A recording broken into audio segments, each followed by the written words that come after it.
DealQuest podcast listeners, we are trying something new here. We are not only including a video element, but we're doing it on Facebook Live. It's also going to be recorded, so it'll be available on YouTube and other video channels. We'll put it out, and then of course the audio version will still be available through all of the various podcast players that we're on. All the usual, the big players, and and everywhere that we've been available. And I am so excited. Dr. Sabrina Starling has agreed to come back. Right, she was on episode 67. It was an amazing, episode, and she's bravely agreed to be the first one to try this live broadcast version of this thing. So we so appreciate her coming on. Dr. Starling is the business psychologist and author of the How to Hire Best series and the founder of Tap the Potential. Her latest book is How to Hire the Best, the Entrepreneur's Ultimate Guide to Attracting Top Performing Team Members. There it is, right there. Yes. And this has been a really successful series. She's had some, variations of the title in the series before. So super excited to hear about what's in this new book. I'm sure we're gonna tie it, to deals as we have in the past. I will. I'll tell you what, the rest of her bio is going to be in the show notes. Hopefully you've heard of before. Dr. Sabrina Starling, welcome back to the DealQuest podcast.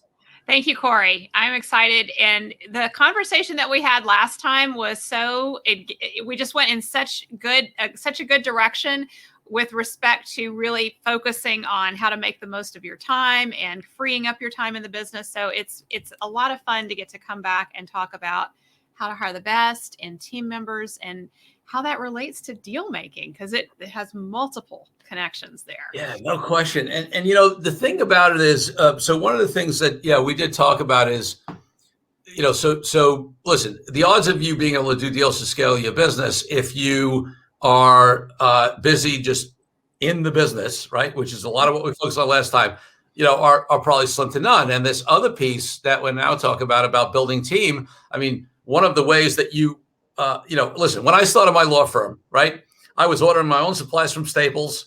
I was running my own financial reports. I was doing all of these things that, weren't practicing law nor getting business.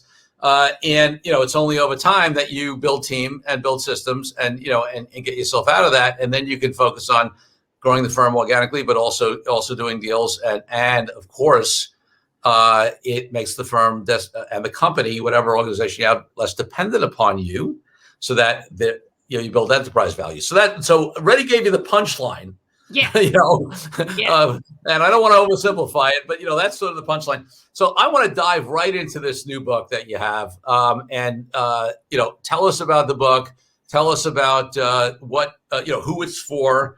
And what people will get out of it when they read it. I won't say if they read it, I'll say when they read it.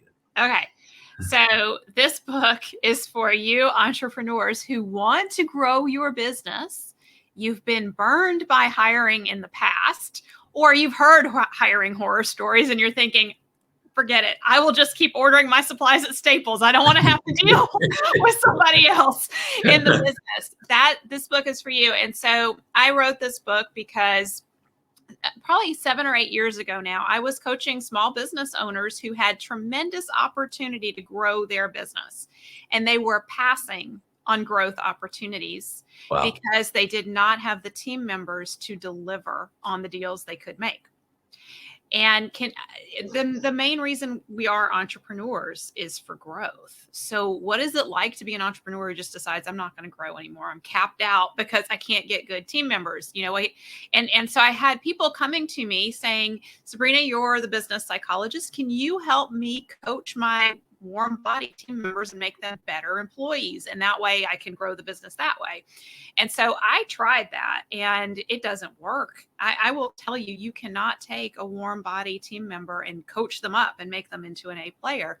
It really requires, for a business to grow, you need a team of A players. And one of the things that when I wrote the book, I was in the mindset initially of we can't get A players as small business owners. We can't afford to pay them, because that's what I was hearing my clients say to me over and over.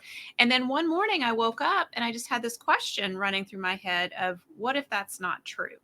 What if it's not true that because we're small business owners, we can't compete with the big guys? And so I went out there and I started looking for small business owners who had A players on their teams. And I asked if I could interview them and find out how they attracted those A players to their teams.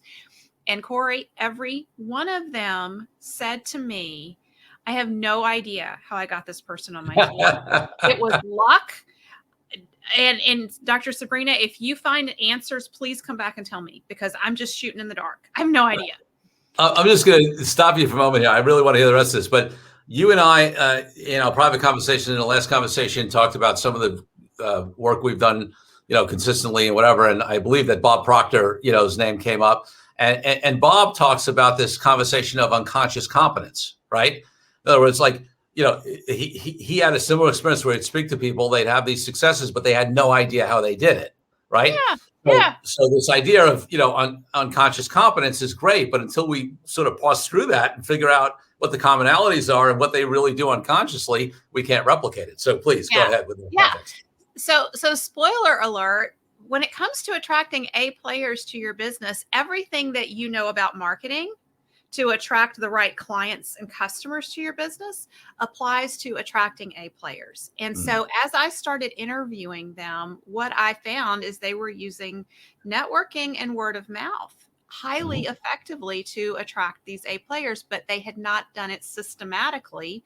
And because it wasn't being done systematically in their businesses, they weren't having repeated success. Well, when we have a system, when you have the how to hire the best system in your business, you install that, you hone it and refine it, and suddenly your success in hiring A players starts to go up and up and up. So what I've discovered is that when we follow traditional hiring practices that we've all been led to believe that we should do, our failure rate is going to be about 75%. So we have a 1 in 4 chance of hiring an A player if we follow traditional hiring practices. Wow. And traditional hiring practices are where you decide you need to fill an opening, and you post a job ad, you put it out there on the job boards, and applications come in. You look through those applications, you pick the best of the ones that come in, you invite some people in for interviews, you pick the best person out of the interviews, and there you go. Well, that's what sets us up to mishire. And there's a better way to do it. And so that's what I teach in How to Hire the Best, is the simple networking strategies and intentional. So we have to start with the end in mind, know what we're looking for, and then use what we know about good networking and good marketing to attract them to our businesses. So let me ask you this, because is that a process that starts when you need somebody, or is that something that you're doing? I have, it's somewhat of I don't know the answer because I have not had the pleasure of reading your book yet, but I'm going to get it. I know it came out recently. But I had an inkling that's probably a leading question, because, because I can't imagine that you just start when you need to find somebody. No, that's the worst time to start, because then you're under pressure and you really are at the mercy of whoever shows up at your doorstep, and you're really picking the best of the worst, because whoever. One of the things we forget to think about is A player mentality. How A players think and operate and move differently in life than others. And so one of the things, if you just wait till you need to hire somebody and you post an ad and you wait to see who shows up, you're getting people who are looking for work, who are unemployed. You're getting people who actually are on job boards looking for jobs. That does not bode well for you. And so A players move from one opportunity to the next. Yes. And they are usually looking for work or making a transition because they're looking for another opportunity, and because they heard of another opportunity. And that's how they navigate. And so we want to structure our hiring system to cater to what we want to attract, which is A players. And so we want to be networking to attract those A players long before we need them. And the best time to start thinking about hiring is the point in your business where you have steady lead generation. Because as soon as you have steady lead generation And the next thing you're going to do is you're going to have good conversion, because you're going to work on improving your conversion rates. Well, once you have good conversion rates, now you're going to have a capacity problem, which is when most people go to hire. So you want to be doing the networking to attract those A players long before you have that capacity problem coming down the road. Mm. This is such an important element. It fits into a bucket that, in my work, I call entrepreneurial freedom, right? So first of all, we're in general, as entrepreneurs, what we really are not looking to do, but unfortunately many of us do, is just buy ourselves another job that happens to be with our own company, Yes. right? Yes. But the real, true entrepreneurs, and I'm not saying that in any kind of judgmental way. I think anybody who ventures out on their own, even if they've created their own job, it takes courage and it takes fortitude not to, rely on someone else for a paycheck. So I'm not judging anybody, but most of those folks that I know, there's some people who are very happy with, sort of having that, and they're going to be a solo and they have a nice lifestyle business. And unlike some people in the entrepreneurial community, I don't look down on lifestyle businesses if they're a choice. Mm-hmm. However, most people I know do want to scale to some extent. They may not necessarily want to be the next Facebook or Tesla or whatever, but they want to scale to the point where they're running a true business and where they haven't just bought themselves a job, right? Yes. Where they can. We talked last time about them being able to take that 4-week, So I want to stretch even the definition of lifestyle business, because when you have team, you really do have the opportunity to create a lifestyle business. Absolutely. That's what we say. Right. So you can be away from the business for an extended period of time when you have systems and when you have A players running those systems. Yeah.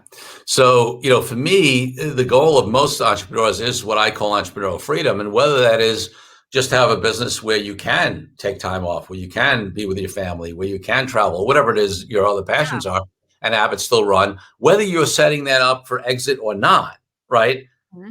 It's the same thing. So, but what it also does is it does really prepare you to, have a business that builds value, right? Yeah. Because businesses that are dependent upon one, or a couple of people are less valuable than businesses that can run without them. Yeah, nobody wants to buy a job.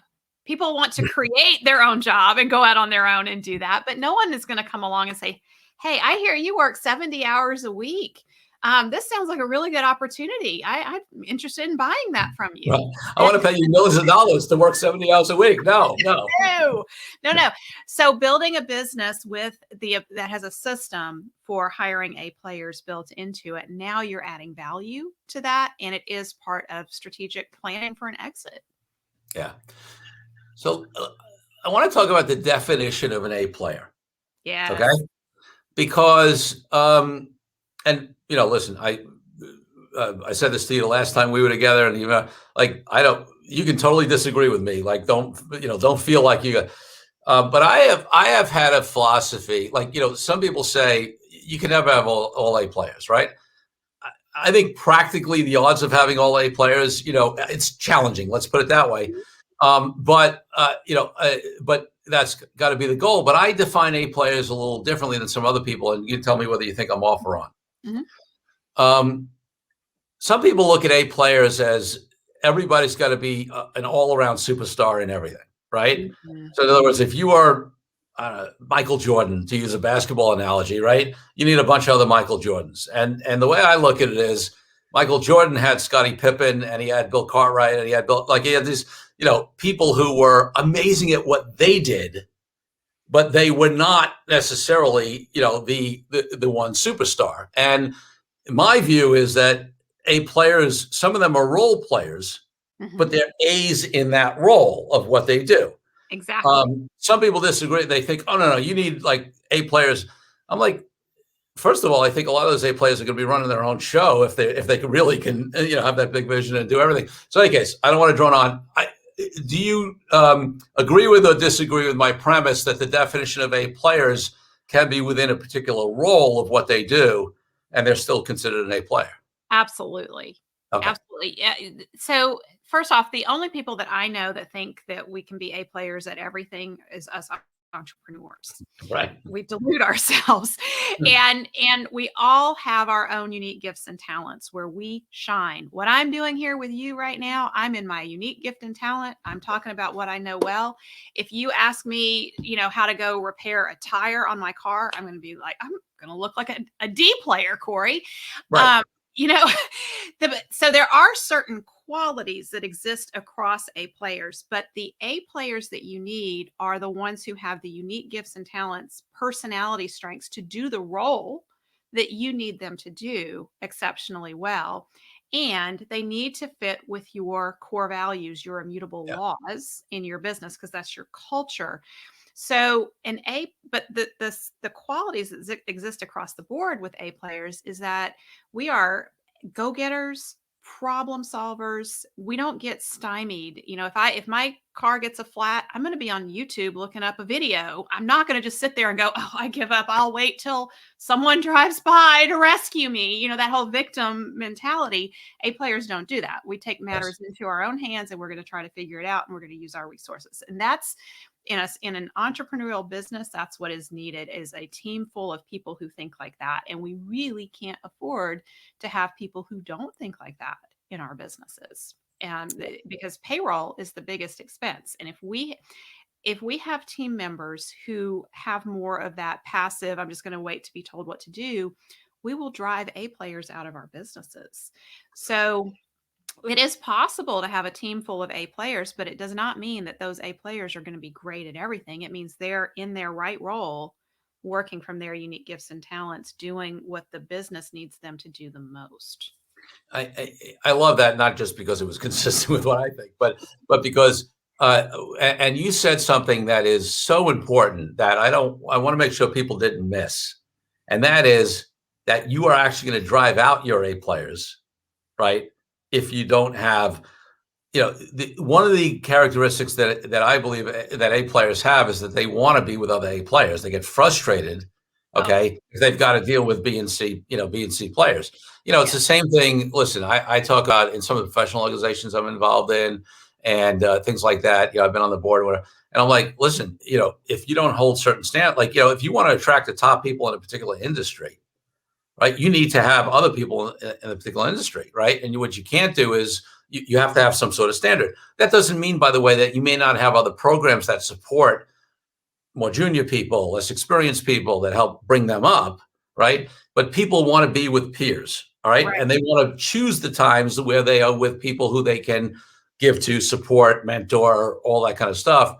But they don't want to live there because they're, every A player I know is still looking to learn and grow. Yes. Right. And, you don't learn and grow. Let me take this back. I happen to believe you can learn something from every human being. So I want to create that context. However, the ability to really learn and grow comes from when you spend more time with people at or above your level. Like, know that if you play sports, you don't get better by playing a sport against somebody who's worse than you. You get better by playing a sport against people who are equal or better, and business is that way as well, in my mind. Yeah, absolutely. A players want to learn and grow. They want to be stretched, and they want people around them who stretch them, not people that they have to clean up after and fix problems and clean up messes. It's very frustrating for A players to deal with that. And so, in terms of getting your business to the point where you have more and more A players on your team, one thing that you can think of, instead of just firing everyone, if you don't have any A players, or if you only have one and then you're like, no, Dr. Sabrina's telling me I need to fire the rest of them. This is horrible. Instead of thinking that way, think about hiring up. So every time you have the opportunity to hire, work on how you're going to hire someone who is a B. If you have D players, work on hiring B players. I mean, that in and of itself will make a big difference in your business. But for each role that you hire for, make yourself very intentional. I'm going to go for an A player in this role. And then over time, you will improve the quality. And there's also a tipping point that happens if you have a team of 5, and you get 3 A players on that team, those 2 B players and D players, they're not going to stick around. Like they will feel the squeeze from the A players, and it's no longer easy to hide out anymore, which is what they've been doing before you had all those A players on your team. Yeah, it's amazing how people self-select out. If one of 2 things happens, I think sometimes they either step up, or they self-select out, or Mhm. sometimes if they don't self-select out, you got to make a choice. But it's amazing how often they'll self-select out because it's very uncomfortable for people to be Yeah. around a bunch of A players and not be operating at that level. Yeah, and the other thing too, what's interesting is somebody can show up in your company as a C player and Yep. quit and go to work for someone else and shine. And what's going Mm, on there is a combination of two things. They weren't in a role that was maximizing their unique gifts and talents, and they found a yes. role where they could do that. But there also may have been a misalignment with core values. So that Yes. person's core values may not have matched with the company's immutable laws or core values. And so when Yes. they go into a different context, they are suddenly an A player. So it doesn't mean that we're A players across the board all the time. I personally have had a job where I'm sure I showed up as a B or C player just because I was miserable and they weren't using my talents. They had me doing other stuff. And I was like, oh, this is awful. And so for us as entrepreneurs, one of the things we can pay attention to for those of us who delude ourselves that we're good at everything in our business. One of the things we should be paying attention to is what are those things that we put off, procrastinate on, and just don't feel like we're shining when we're doing those things. Those are the very first things we need to seek to delegate and find A players to take on for us because they will do it better than us and they will run circles around us and how they do it. Yes. Yes. So I want to make you raised two things, and I want to make a distinction between them. You said sometimes that they are not aligned with your core values, with your, that kind of stuff, and I think you believe as well that, well, if that's the case, then they shouldn't be with you. They should be somewhere else, right? You can't Right. solve for that Can't teach unless, that. right. Um, but you also said that sometimes they will leave because they're not an A player in the role you have them on, but they find another place where they can be an A player because of the way the role is defined.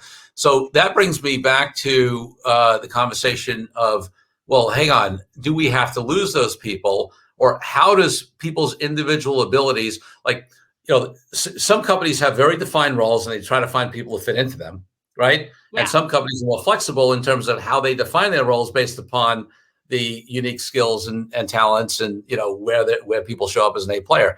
So how does this conversation affect how you structure your business and how flexible maybe you can be to find a role for an Mhm. A player if they're not operating as an A player in the role you have them in? All right. So we have this at Tap the Potential. We have a role chart where we have people operating in different places on that role chart. I fill 2 or 3 roles. We have several other team members filling 2 or 3 roles right now. But we all have every role that we're in has a clearly defined result that that person who's filling that role is responsible for delivering. This creates a lot of flexibility in the team. We shift people around based on where their strengths are. And sometimes it takes a little while to discover someone's in a Yep. role that where their strengths are not being fully utilized. Yeah. And what shifts can we make? Where do they really shine? Where are their gifts and talents? And how can we move responsibilities around so they can be in that role? And the other thing that'll happen is you might hire someone, they look really good on paper, they had incredible references, and you bring them in and you're like, whoa, is this the same person? What happened here? And that's a sign right there that maybe you're bringing them in for a role where they're not using their gifts and talents. And Mm. so, tools like People Map, Strengths Finder, all of those are great to open up the conversation around what are your strengths and what do you enjoy doing? And just making it easy and safe for people to Yeah. say, this part of my job is fun. I don't like doing this part. I'll do it until we find someone else to do it, but I don't like doing this part. A lot of times team members don't feel like that's safe to say. And so at Tap the Potential, we're constantly having that conversation around tell me what you like, what's fun, what's not fun. Let's figure this out and let's keep things shifting and moving so that we're all getting to work from our strengths. I love it. Yeah, it's for me, and people have heard me say this over and over again. I won't spend a lot of time on it, but it's what I call highest and best use. Yes. Right. All of us to be in our highest best use areas. For me, that means that we're great at it, but that's not enough. We got to be passionate about it as well, and that's not enough. It's got to have a impact. It's got to have leverage. It's got to make a difference. Move the needle. Right. Hmm. So we have all three. If ideally, and listen, okay, I work every day to have my businesses have everybody being in their highest and best use areas. It's not realistic to think that everybody's going to be there 100% of the time, and that everything's going to get done. We all have areas outside of that, but if you keep that mentality, some people call it people's superpowers or their unique gifts or whatever you want to call it. Yeah. For me, it's what I call highest and best use areas. I think that makes such a huge difference in businesses. It absolutely does. And the other thing that is important is educating your team members about what is the sweet spot of this business and how do we become, first off, a lot of team members don't even know what profit means. So you want to talk to them about, we exist in business to be profitable, because if we have no profit, we have no cash reserves, and, we could be closing our doors next month. So talking to a team member and helping them understand the bigger picture of what the sweet spot of the business is and how to make the business profitable and how their role ties directly to that. Yeah. It's huge. I talk to A players in a lot of businesses, and one thing that I hear over and over when I ask them, what is the most important use of your time? If you can't get anything else done today or this week, what are you supposed to do? And I get this look like, oh, I wear all these different hats. I don't know. They want me to do this, and they want me to do that. And so if we can just have that clarifying conversation with the A players on our team, the opportunity for their productivity to go up is exponential. Yeah. Yeah. Yeah. I love it. So, obviously people should get the book. They should, buy the book. They should learn. But in terms of, in addition to just networking in advance, what's just one more tip on how you really find these A players? Okay. So you want to identify your immutable laws in the business, and they come from you, the business owner. So think about the things where you felt really proud of what's going on in the business. That points to a core value or an immutable law. And think about the times when you were really ticked off. And that indicates that a core value or immutable law has been violated. And so Yes. identify what that is. And so if you can identify your top 3 to 5 immutable laws and use those as a screening mechanism, your chances of hiring right are going to go up considerably, because Yeah. what you're doing is you're bringing in people who are going to be a good fit for the culture. So if you can get an A player who matches your immutable laws, you're golden. So taking the time to just sit down and articulate that's one of the most powerful tips I can give here. When we take clients through massive transformations in their businesses, business owners with a year with us going from doing everything in the business to having a team and being able to take a 4-week vacation, having more money in their bank account than they've ever had before. And when we peel back the layers and we say, out of everything we did for you at Tap the Potential over the last year, what was the most impactful? One of them that I hear is, you had me sit down, Dr. Sabrina, and figure out what our immutable laws are, because those drive everything in the business. It determines who you're going to do business with. It determines the clients you're going to work with. And then it determines the team that you're going to build.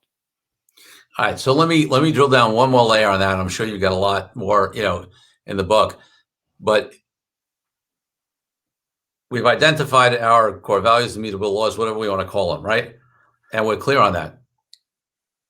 How, in an interview, do you determine?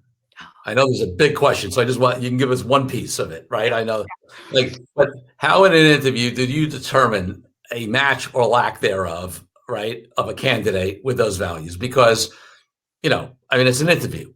Okay. So we haven't lived with these people. We don't know really what they're telling us versus who they really are. So, yeah, do you have one tip there? I absolutely do. So you have to remember, I'm a psychologist by training. So I love talking to people and sussing out who they really are. Yes. And here's my tip for doing that. Come up with the worst case scenario in your business. I had a client one time who was a real estate broker, and she was bringing on team members, and she described this worst case scenario where a new homeowner shows up, they're ready to close, and you can't, the owner of the business is gone. The previous owner has not left a key. The family's out in the car. They have their U-Haul. They have 5 dogs. It's August. They're hot and sweaty, and they have no way of getting into their new home. And I'm gone. I'm out of the country. You can't reach me. What are you going to do? And so when you're interviewing and you ask the candidate that question, you preface it by saying, I know you know nothing about our policies and procedures. I just want you to tell me in this scenario, what would you do? And you're Mhm. listening for how they respond. You're listening for their thought process, and they will reveal their values in that statement right Love there. it. You're looking for somebody who is going to pull out all the stops. They're going to say, well, I'm going to put them on in a hotel, and I'm going to get my own credit card out, and I'm going to trust that, the business owner is going to reimburse me for that decision because I'm doing what's in our client's best interest. They reveal themselves in their answers. I love that. I'll throw one out there that I've used that I got actually from, and you can tell me what you think about it, Dr. Sabrina, which is that I did many years ago. We took the team and did Zappos would do these culture trainings in Mhm. Vegas, right? Where you can go in. I mean, you could visit their floor and see all the crazy stuff they do to create culture, whatever. But then they also had sort of a higher level executive training program that you could pay for. And I sort of, I was going to say stole, but they gave it to us and to use in the training. A couple of things that they do, and one question which seems so strange, but for me it gets at some of this stuff that I love to ask people because it's not one, and I'm hesitant to even say it on here because I don't want it to get out there so much for people prepare for it, right? Like this. This is going to be good. Yeah, it's a question that like almost nobody's ever prepared for, right? Mhm. Which is part of how you really start to see who people are, right? When they don't have their pat answers. It is they ask if you had a theme song that played every time you walked into a room, what would it be? Oh, And here's the key follow-up question: and why? Because it almost doesn't matter what the theme song is. The question is the why. Like, why did they pick that theme song? It's unbelievable how revealing that is to who people are. They often yeah. tell like sentimental or family stories or history stories or just something on why it inspires them. You really get to feel who they are. It's an amazing question. I've used it for probably a decade now, ever since we did that Zappos training, and it's Wow, it, it's that's great. gold here for the listeners to get that question. And I'm going to just second that because we run retreats, and one of the ways that we open retreats is having our participants come and bring their theme song. And so Ah, they go up to the front and we play the theme song, and then they share why that theme song is so powerful. I didn't I even know that. tears flow, and people really share who they are at their core. Music speaks to us, and when we share our why of how we connect to music, we're real, we're vulnerable, we're being our most authentic self. So you have stumbled on an interview question that's golden. Yeah, and I want to thank that training from Zappos. It's really, and it's so funny because I had no idea you did that. I mean, I think every time we speak, we find that there's so Always many commonalities. alignment, with you and I. So Yes. it's amazing. It's amazing. Okay, so I did not. So listeners may notice that I did not ask some of my typical open questions because I've asked them already last time Dr. Sabrina Starling was on. In terms of and so go back to episode 67 if you want to hear about what she wanted to be when she was a little girl, because as I always joke, it probably like it's almost never what people are doing now, right? And about her first deal, right? Because I don't want to re-ask those questions. But I do want to throw out a deal question to you. And can you think of any deal scenario, whether it was for you or a client or what you've seen with, and some of the people that you've consulted and trained and coached, that's just super fun or interesting or strange or challenge, like a great story around, around the deal experience? Anything come to mind? I know I'm putting you on the spot without any prep. Look, let me think through my file here of, you know, the best deals to me are the win-win-win scenarios. Sure. And so and I have to be careful because of Of confidentiality. course. So I Of can't course. reveal too much, but I will say that Tap the Potential in the last year has been heavily impacted by COVID. And so we have Mhm. had to get scrappy ourselves Yeah. to kind of pivot and readjust. And so one of the most touching deals that I can think of most recently is a client who shared with me something that she really valued about what we do for her that's just no longer possible for us to do. And so Mhm. I said, let's take the core of this and let's figure out what is possible.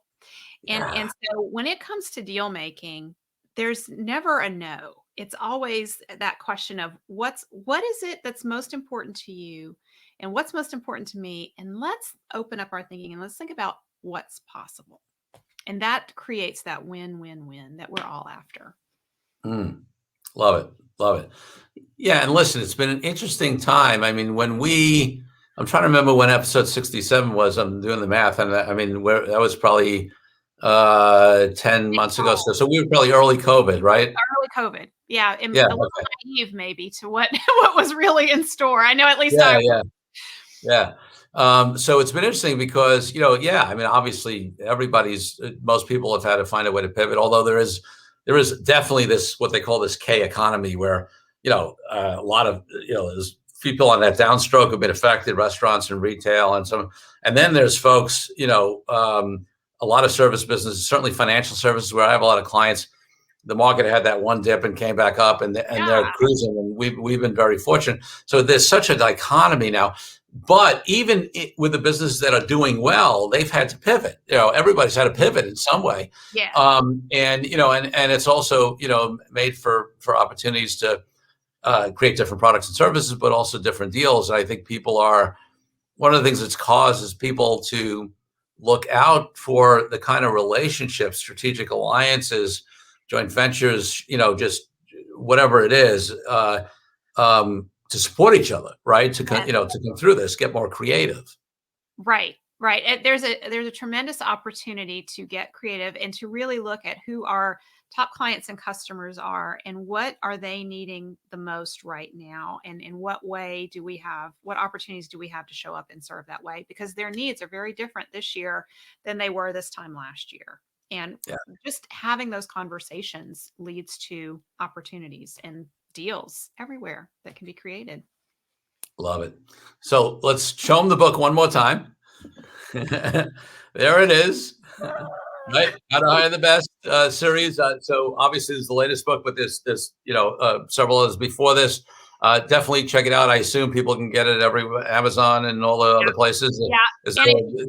It's on Amazon. And if you want to get some great resources that go along with the book, I recommend going to tapthepotential.com/books with an S at the end. So tapthepotential.com/books. Awesome. And is there an audio version or not? There is. It is. Awesome. If it's out on, it may be already out on Audible, but if it's not, it's going to be out very soon. Audible is you just can't quite predict when they're going to release it. Right. So either get it now or very soon. Yeah, or very soon. I was amazed to find when I wrote my book, because I've become more so lately, but I was at that time not an Audible. I was a reader still. And I was amazed that, I think 50% of entrepreneurs do Audible versions, do audio versions of books. Absolutely. And I read the book, so you get my tone, my inflection. And I think that's a very different experience than when someone else reads the book. So excellent. So folks, that's where, and I assume that website without the /books is where people can find out generally about you, right? Tap the Potential. Tapthepotential.com is where you can find out all about me and the resources we have to support entrepreneurs in taking their lives back from their businesses. I love it. So, again, my normal closing question is about freedom, which we've talked about already on the last, so again, go back to episode 67 if you want to hear Sabrina's answer to the question of what freedom means to her. So to close it out, I'm just going to ask you, what is the thing, because one of the things I love about you, and one of the things I think we've really connected with, is that you love what you do, and you love it because you make such an impact on people. Like, the stories you tell, and you've been successful and all that stuff, but the stories you tell are not about how much your company's grown, how much money you made, whatever. It's about the impact that you have, on the people that you work with. So I guess I'll close with the question of, what is it that, what is it particularly about that has you be passionate, that just, has you be, I mean, listen, the easy answer is, I know you're in your purpose, right? But what is it about working with people the way you do that has you be so inspired? When I have a husband or a wife or a child say to me, "Thank you for what you've done with my wife, husband, mother, father, we have so much, our quality of life at home is so much better. I get to spend time with my dad now. Mm. He's present with me. Like, it's priceless. Yeah. Priceless. Yeah. That's it. And you That's can, why I do what I do. and folks, you can see, did you see the impact that had on, like, the emotion that came up? Yeah. And, I believe it is such a, I feel that way with a number of the things that I do. And it is such a gift, not only to be able to be an entrepreneur and, run our own show and make decisions, whatever, but when you do that in a way where you are on purpose and have the impact that you want to have, so much so that it makes you emotional, Yeah. then then that's the ticket. That's the formula. And Thank you that's for part letting of me what. share that, Corey. That's, I mean, that's just awesome to get to say that. It's made my Yeah. day to speak And it out. listen, listen, that's what you provide for people as well. So definitely check out Dr. Sabrina Starling's work. Check out, her last podcast with me. I so appreciate you coming on and being our first live video plus, typical audio podcast. This isn't the last time we're going to do this. But I am so thrilled that you came back on the DealQuest podcast. Thank you for being here. Thank you, Corey. I think you're going to have tremendous success with your live video podcast. This is an awesome thing that you're doing. All right. Let's see. Thank you, everybody. See you next week.